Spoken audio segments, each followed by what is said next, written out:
Di 10K subscriber channel Novel Official, akan adakan giveaway untuk 3 orang pemenang. Jangan lupa untuk selalu komen dan like untuk setiap video. Bab 1056. Di wajah Joey darah mengenai celananya. Sangat menjijikkan. Jaiden sangat marah sehingga dia menendangnya lagi. Dan memarahinya dengan keras. Hei, kamu tidak tahu diri, bukan? Apakah kamu ingin mati? Sial. Kapan mobilku menjadi milikmu? Ketika Joey mendengar ini, dia berpikir bahwa Jaiden juga memiliki kreditur Max, dan mengira dia ada di sini untuk merebut mobil.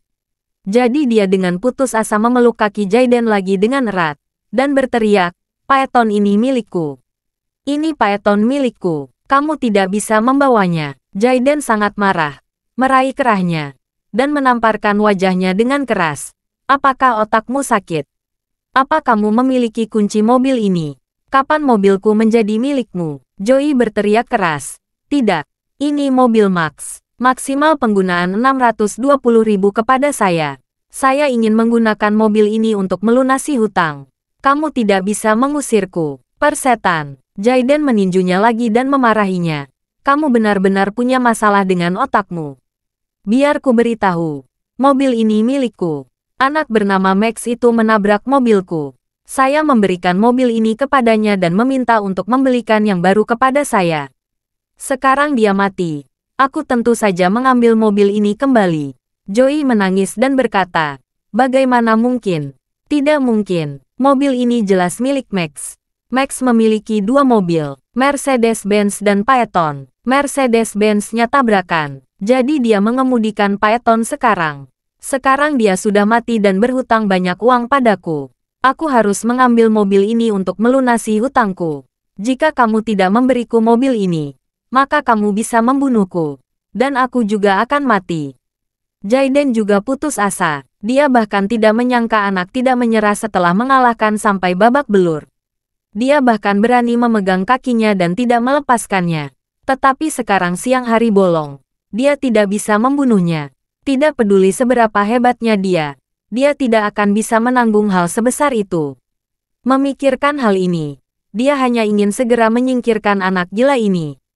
Dia menyeret Joey ke belakang mobil Phaetonnya seperti ayam, menunjuk ke seluruh bagian belakang Phaeton yang tertabrak, dan berkata dengan dingin, "Ayo, buka matamu. Lihat dengan jelas, apakah ada bekas tabrakan di bagian belakang mobil ini? Mengapa ada penyal? Kemarin, Max mengendarai Mercedes-Benz dan menabrak belakang Phaeton ini. Sekarang kamu harus percaya." Wajah Joey berdarah, tetapi dia masih menahan kepalanya dan berkata, "Saya tidak percaya. Saya tidak percaya. Mobil ini milik Max. Saya akan menggunakannya untuk melunasi utangnya. Anda tidak bisa mengambilnya." Untuk pertama kalinya, Jaiden merasa tidak berdaya. Apa yang harus kita lakukan sekarang? Dia tidak bisa membunuhnya. Bukan. Dia telah memukul dan menendang. Tetapi anak ini tidak mau melepaskannya. Dia tidak bisa terus melepaskannya. Dengan rasa putus asa, dia berteriak kepada anak buahnya, "Hei Woody, keluarkan STNK Phaeton ini dari kotak sandaran tangan Audi A6. Cepat." Anak buahnya buru-buru mengeluarkan dokumen dari mobil dan menyerahkannya dengan cepat. Jaiden membuka dokumen itu, menunjukkan pada Joey nomor plat di STNK. Dia berkata, "Lihat dengan jelas, nomor plat ini.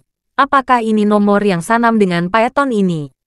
STNK mobil mencatat semua informasi mobil, termasuk nomor plat, nomor rangka, tanggal pendaftaran nomor mesin, tempat pendaftaran dan pemilik. Joey membukakan matanya, hanya meliriknya, dan tiba-tiba merasa bahwa seluruh dirinya sama putus asanya seperti jatuh ke gudang es. Nomor plat pada STNK ini sama dengan plat nomor Phaeton. Apalagi nama pemilik mobil yang tertulis di SIM ini bernama Jaiden, bukan Max. Bab 1057. Joey akhirnya menyadari dia ditipu oleh Max. Ternyata Max tidak sekaya dan sesukses yang dia katana. Bukan hanya itu, dia juga menyebabkan malapetaka pada dirinya. Dia menabrak Phaeton Jaiden, dan harus membeli yang baru untuk memberi kompensasi kepada Jaiden. Ini adalah alasan dia membual pada dirinya dan menipu dirinya dengan lebih dari 600.000 yuan. Tapi yang terburuk sekarang adalah bajingan itu telah mati. Dengan kata lain, jangan pernah berpikir untuk mendapatkan kembali 620.000 miliknya. Kali ini, hatinya sangat sakit. Lebih menyakitkan daripada luka di tubuhnya sendiri. Jaiden, yang memukulinya dengan keras, melihat bahwa Joey sudah tidak lagi gila seperti sebelumnya. Dia menghela napas lega dan berkata kepadanya, "Kamu dapat melihat dengan jelas kali ini. Aku akan membawa mobil ini." Meskipun Jaiden memandang rendah Joey di dalam hatinya, keadaan gila Joey membuatnya lebih berhati-hati. Dia telah melihat banyak orang. Jadi dia tahu orang seperti ini sebenarnya sangat menakutkan. Jika dia membuatnya kesal, dia kemungkinan akan mati-matian bertarung dengannya. Jadi lebih baik dia tidak memprovokasi orang seperti itu. Ketika Joey mendengar kata-katanya, hatinya menjadi suram. Dia bahkan tidak berani memikirkan apa yang harus dia lakukan dalam waktu seminggu ke depan. Karena, setelah seminggu, beberapa platform pinjaman online akan mulai menagihnya. Dan dia tidak akan bisa membayar pada saat itu. Joey tidak bisa membayangkan bagaimana rentenir itu akan memperlakukan dirinya sendiri. Melihat dia bertanya-tanya, seolah-olah dia telah kehilangan jiwanya. Jaiden tidak repot-repot berbicara lagi padanya. Dia langsung masuk ke mobil dan menyalakan mesin, lalu pergi. Joey duduk di tanah sendirian, mencium bau knalpot yang ditinggalkan sedan Phaeton, dan menangis. Air matanya terus mengalir, bercampur darah dan debu di wajahnya, meninggalkan 2 bekas air mata yang jelas di wajahnya. Temannya yang mengendarai trailer melompat keluar dari mobil saat ini, berjalan ke tiba-tiba, berjongkok, menamparkan bahunya dan bertanya, "Hei, apakah kamu ingin saya memanggil polisi?" Joey menangis dan berkata, "Aku sudah tamat. Orang yang menipuku juga sudah mati. Apa gunanya memanggil polisi?" Temannya tidak tahu apa yang telah dia alami. Jadi dia menghela napas pelan dan berkata, "Apa kamu masih membutuhkan aku untuk menderek mobilmu?" Joey menatap dan mengumpat dengan marah. "Kamu benar-benar buta. Apa kamu tidak melihat mobil itu sudah pergi?" Temannya tidak bisa menahan diri. Berpikir pada dirinya sendiri. "Jika saya tadi tidak berteriak, kamu akan memukul sampai mati. Saya di sini menjaga Anda. Dan sekarang Anda masih berlagak sombong, bukan? Oke, kalau kamu bisa melakukannya sendiri, aku tidak akan mengecewakanmu." Memikirkan hal ini, dia berdiri dan berkata kepada Joey, "Kalau begitu, aku akan pergi." Joey kembali sadar dan buru-buru berkata, "Kamu kembalikan 800 yuan, sebelum kamu pergi." Temannya berkata dengan marah, "Kamu bercanda. Kamu pikir saya mengemudi jauh-jauh ke sini tanpa mengeluarkan biaya? Saya mengendarai mobil dari bengkel. Selama saya keluar, bengkel akan menganggap saya mengambil pekerjaan. Terlepas mobilnya diderek atau tidak, saya harus melaporkan pendapatan ke bengkel ketika saya kembali." Joey berkata dengan marah, "Saya tidak peduli dengan alasan kamu. Itu bukan urusan saya. Saya hanya tahu kamu tidak menderek ponsel saya. Jadi kamu harus mengembalikan uang saya." Temannya juga cemas, dan berkata dengan marah, "Kamu tidak mengerti juga. Bengkel memiliki peraturan. Anda telah memesan mobil derek. Anda telah dikenakan biaya. Sekarang kamu meminta saya mengembalikan uangnya. Saat saya kembali ke bengkel, bos akan meminta uang kepada saya.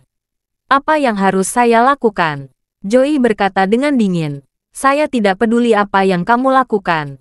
Apa keseluruhannya dengan saya? Cepat kembalikan uang itu kepada saya." Temannya yang berpikir Joey ini sudah tidak masuk akal. Dia berkata dengan marah, "Orang sepertimu pantas ditipu sampai bangkrut." Bab 1058. Setelah dia selesai berbicara, dia mengabaikannya dan berbalik. Joey tertatih-tatih mengejarnya dan memarahi, "Kamu bajingan, cepat kembalikan uang itu aku. Kalau tidak, aku akan menghajarmu." "Gila," dia mengumpat, naik ke truk, dan pergi. Joey tidak dapat mengejar mobilnya. Joey sangat marah. Temannya telah pergi. Dia tidak berdaya. Dari kemarahan yang berubah menjadi keputusasaan yang mendalam. Saat ini, prioritas utamanya adalah bagaimana dia mengatasi pinjaman 500.000. Pada saat ini, dia merasa hidupnya hampir putus asa. Saat inilah dia memikirkan pacarnya Janice. Joey juga seorang yatim piatu. Dia tidak memiliki ayah atau ibu sejak dia masih kecil, dan tidak memiliki kerabat. Dia akhirnya pacaran dengan Janice. Jadi dia merasa bahwa Janice adalah satu-satunya kerabatnya. Sekarang dia telah mengalami kemunduran besar. Dia putus asa dan tidak tahu harus berbuat apa. Dia hanya ingin melihat wanita yang dia cintai dan berharap wanita yang dia cintai dapat menerima kenyamanan. Jadi dia menyeka wajahnya dengan pakaiannya, terlatih-tatih ke gerbang perumahan, dan menghentikan taksi. Sopir taksi tidak berani membayangkannya begitu menakutkan. Tapi Joey berhasil meraih kaca spion dan tidak melepaskannya.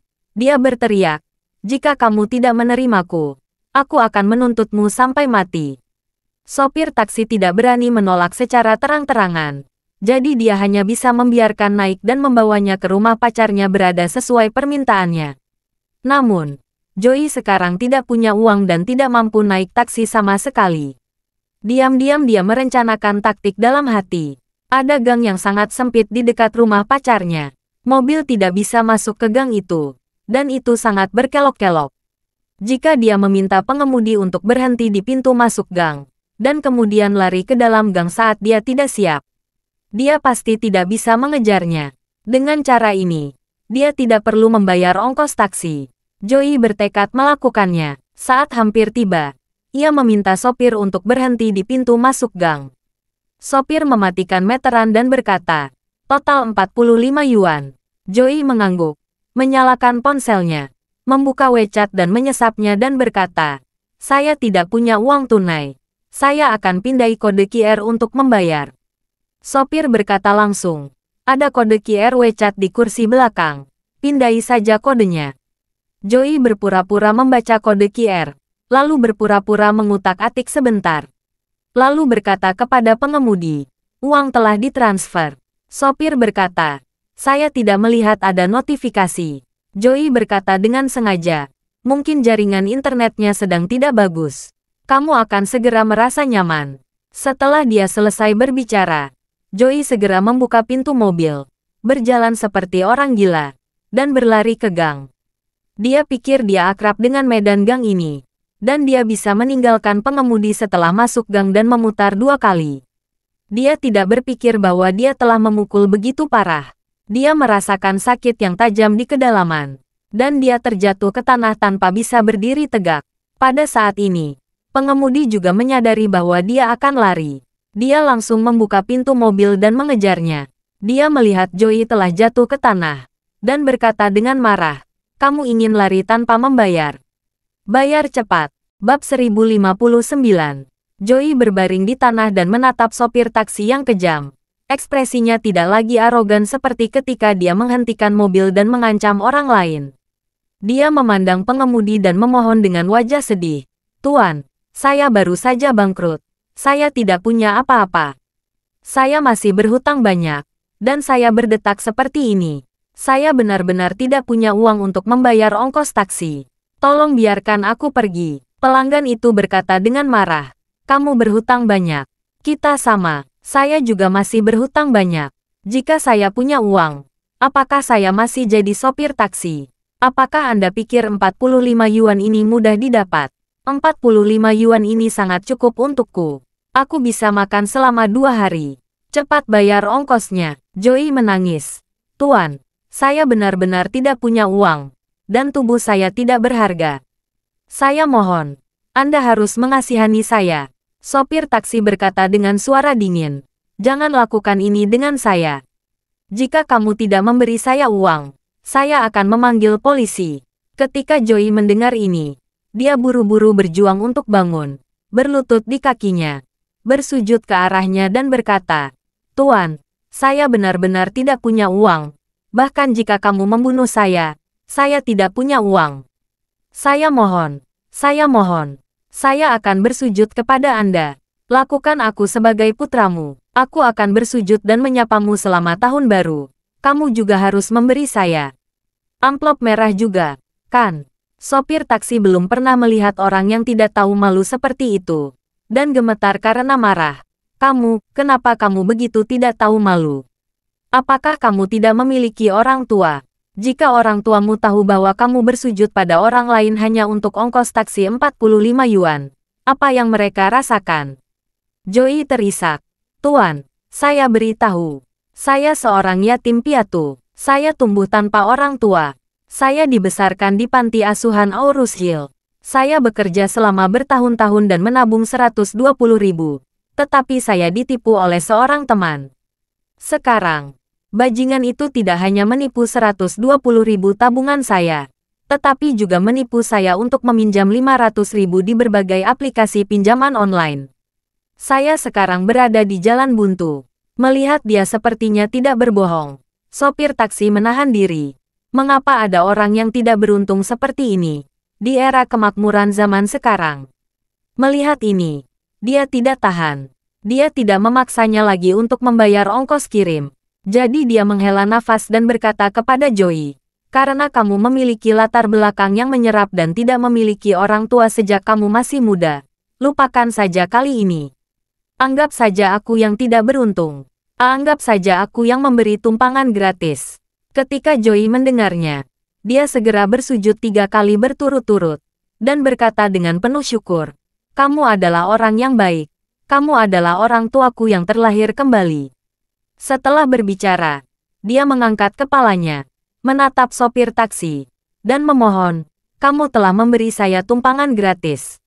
Bisakah kamu memberi saya 50 yuan lagi? Saya butuh makan siang. Sopir taksi kesal, menendangnya pergi, dan memarahi. Sial, kamu benar-benar tidak tahu malu bisa mengatakan kata seperti itu. Setelah berbicara, pengemudi berbalik dan kembali ke taksi, menyalakan mobil dan pergi. Joey berjuang untuk bangkit dari tanah, menamparkan nepuk tanah di tubuhnya, dan berpikir dalam hati, meskipun prosesnya agak sulit, pada akhirnya saya menghabiskan 45 yuan. Mengambil keuntungan 45 yuan dari sopir taksi membuat Joey merasa sedikit lebih baik. Dia terlatih-tatih menuju rumah pacarnya, berpikir dalam hatinya. Hal pertama yang ingin dia lakukan saat bertemu pacarnya adalah menangis di pelukannya. Keluarga pacarnya tinggal di sebuah daerah kumuh di kota ini. Ini adalah jenis rumah yang dibangun sendiri, agak bobrok. Namun, di mata Joey, ini adalah tambang emas. Karena kawasan kumuh sekarang akan dikelola pemerintah. Jika pemerintah akan menggusur mereka, mereka akan memberikan kompensasi untuk rumah itu. Oleh karena itu, dia juga ingin menikahi pacarnya sesegera mungkin, sehingga dia dapat bergabung dengan keluarga mereka sebagai menantu. Dia juga berharap mendapat bagian setelah pembongkaran di masa depan. Bab 1060. Ketika dia datang ke pintu rumah pacarnya, dia mengetuk pintu. Tetapi tidak ada yang keluar untuk membuka pintu. Dia tidak tahu bahwa pacarnya, Janice, ada di kamarnya saat ini. Dan dia sedang berkonsentrasi melakukan hal rumit itu dengan salah satu pelanggannya yang membeli rokok palsu. Dia menelepon pacarnya di WeChat, namun tidak dijawab. Dia pikir pacarnya sedang tidur. Jadi dia mencari kunci di bawah vas bunga di depan rumah pacarnya. Ini adalah rahasia yang secara tidak sengaja dia ketahui saat calon ibu mertua menyembunyikan kunci di bawah vas bunga. Karean orang tua lebih rentan terhadap kelupaan, sehingga calon ibu mertuanya menyembunyikan kunci seperti itu untuk keadaan darurat. Tapi kali ini, Joey memberikan kemudahan akses. Setelah Joey mengeluarkan kuncinya, dia membuka pintu dan memasuki halaman kecil rumah yang dibangunnya sendiri. Setelah memasuki halaman, meskipun pintu kamar tertutup, tidak dikunci. Jadi Joey membuka pintu dan masuk. Setelah ruang tamu, dia mendengar suara yang sangat aneh melewati kamar tidur di dalam, seperti erangan lembut pacarnya. Dia terlatih-tatih ke pintu, dan semakin dia mendengarkan, semakin dia merasa ada yang tidak beres. Karena suara di dalam sepertinya ada seorang pria selain pacarnya, dan ada ritme suara yang sangat gila. Dia ingat sesuatu. Menendang pintu dengan marah, dan tentu saja, dia melihat 2 orang telanjang saling berpelukan di tempat tidur. Dan yang di bawah adalah pacarnya, Janice. Joey sangat marah pada saat ini, dan dia berteriak histeris, Janice, mengapa kamu hidup di sini? Kamu bodoh. Mereka berdua di tempat tidur sangat ketakutan sehingga mereka dengan cepat berbalik dan bersembunyi di bawah selimut. Janice membungkus tubuhnya dengan erat dan menatap Joey dengan gugup. Bagaimana kamu bisa masuk ke sini? Joey sangat murka. Apa pedulimu bagaimana aku bisa masuk? Jika aku tidak masuk dan melihat ini, aku tidak akan tahu bahwa kamu berani menantangku. Saat dia mengatakan itu, dia melihat pria gemuk di samping Janice dan mengutuk dengan gigi terkatup. Kamu bajingan berani tidur dengan pacarku. Aku akan melawanmu. Setelah itu, Joey menuju pria gemuk itu. Tetapi sebelum dia sampai, pria gemuk itu menendangnya dari atas selimut, menendangnya keluar pintu, dan memarahi. Jadi, kamu adalah gelandangan itu. Apa yang sedang terjadi Janice pacarmu? Kehidupan yang baik seperti apa yang kamu miliki? Saya dengar kamu tidak bisa menghasilkan banyak uang. Apakah kamu masih berharap Janice menjual rokok palsu untuk membiayai kamu di masa depan? Janice di samping bertanya kepadanya, Kakak Larry, bagaimana kamu tahu bahwa saya menjual rokok palsu? Pria gemuk itu berkata dengan penuh kasih, bodoh, saya sudah merokok selama bertahun-tahun. Apakah saya tidak bisa membedakan rokok asli dan palsu? Janice bahkan lebih terkejut dan berkata, Kakak Larry, kamu tahu rokok yang saya jual palsu. Kenapa kamu masih bocor? Dan kamu ingin membeli begitu banyak sekaligus. Pria gendut itu mengangkat dagunya dan berkata sambil tersenyum. Saya merasa kasihan padamu dan ingin kamu mendapatkan lebih banyak uang. Tidak masalah saya mengeluarkan banyak uang untuk membeli beberapa bungkus rokok palsu. Asalkan kamu bahagia. Saya akan senang. Wajah Janice penuh dengan rasa malu seorang gadis muda. Dia melemparkan dirinya ke dalam pelukannya dan berkata dengan malu-malu. Kakak Larry, kamu benar-benar baik padaku. Terima kasih sudah mendengarkan cerita novel Pesona Pujaan Hati. Sampai jumpa di novel selanjutnya.